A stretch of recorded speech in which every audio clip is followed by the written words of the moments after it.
So the current storyline with Vegas is, okay, Malcolm Subban's out, now they're dead. Here's the thing with that. Subban's had good stats in his limited starts.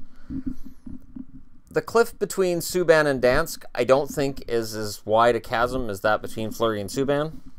And it's funny to me, and somebody called out the Hockey News on this, when Subban was picked up by Vegas, the Hockey News wrote, it's a no-lose situation, it's a perfect idea, it's fantastic, they're going to be competing for the #1 draft pick anyways.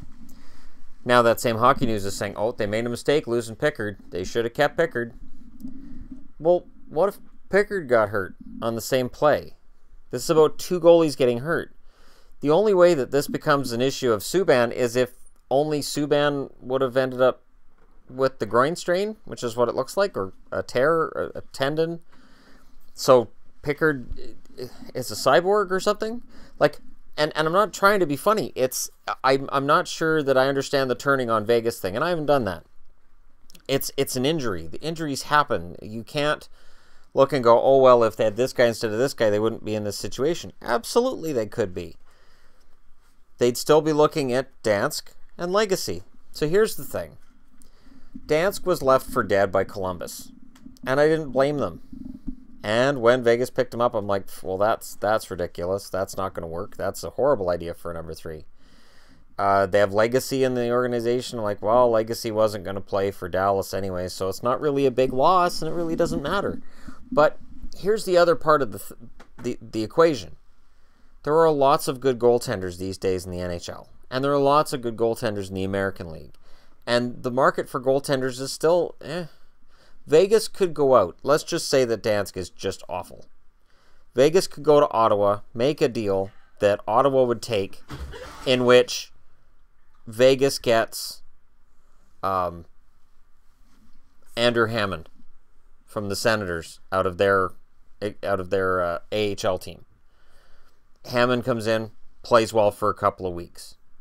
You know, is that going to happen? We don't know. There are goalies out there. Rito Berra's out there. There are goaltenders out there that teams might say, yeah. And I know if you're a Florida fan, you might say, well, Rito Berra's the backup right now while Luongo's on IR. I'm only using him as an example. There are goaltenders available. And it would just be a temporary thing. To treat this as, oh, Vegas is a contender and now they're hurting. Vegas isn't a contender. Vegas is playing well above where they should be, and their record is far better than it should be. That's why when I did the power rankings, I moved them up, but I didn't move them into the top 10 because I know, as well as they've been playing, there's a lot of luck riding on this too. And there is. There absolutely is. So, you know, and if they win games this week too, like if they beat Chicago tomorrow night, will they move up? Absolutely.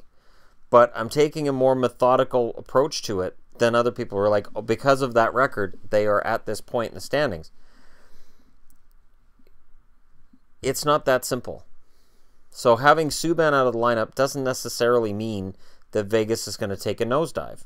Gerard Gallant's a very good coach, and he's got the best out of that team so far. And he'll adapt. Their game will adapt. They have enough guys who can score goals that if they need to, they can turn and say, all right, we're going to have to play a little more wide open game than what we want to, and really free up guys like Neal, Riley Smith, Perron to do more.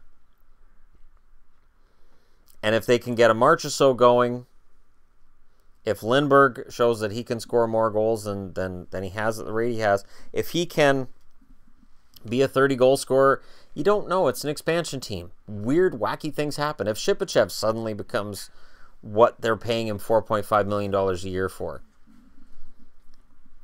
So that's why I didn't do a big video when Subban got hurt.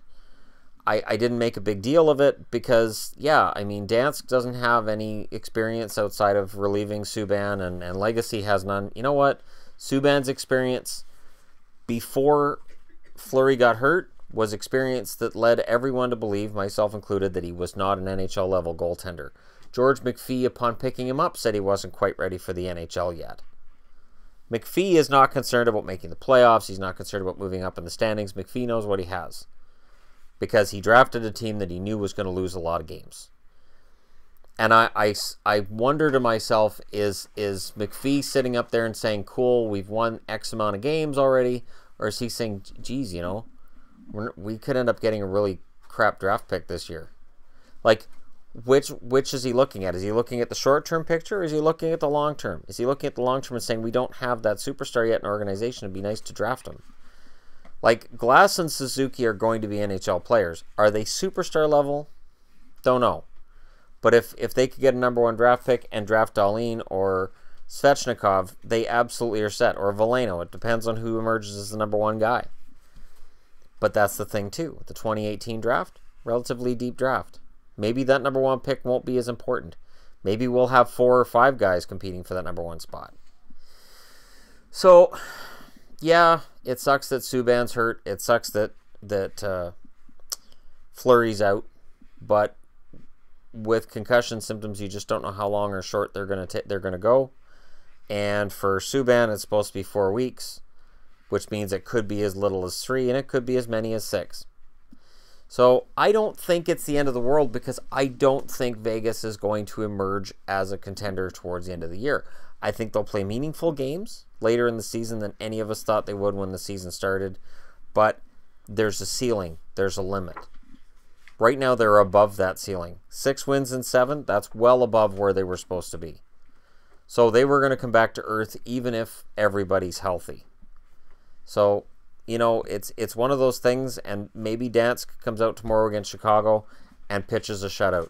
Maybe he makes 40 saves, looks fantastic, and the Blackhawks are frustrated into the ground, and they allow 3 goals and lose 3-0. We just don't know. So you guys can let me know what you think in the comments section below. Again, I really don't think this is the end of the world, because I don't think that Vegas was going to end up finishing higher than about 23rd or 22nd at best anyways. I think they're going to be competitive. I think they're still going to be a good team. I don't think they're going to just get slaughtered from here on out, as some people are predicting, which is why I don't think Subban getting hurt is really that big a deal. Subban was a forgotten guy at the NHL level as recently as 3 weeks ago. And now it's big news that he got hurt. It's big news because it's Vegas. Vegas is making everything big news. And, you know, I commend them for that.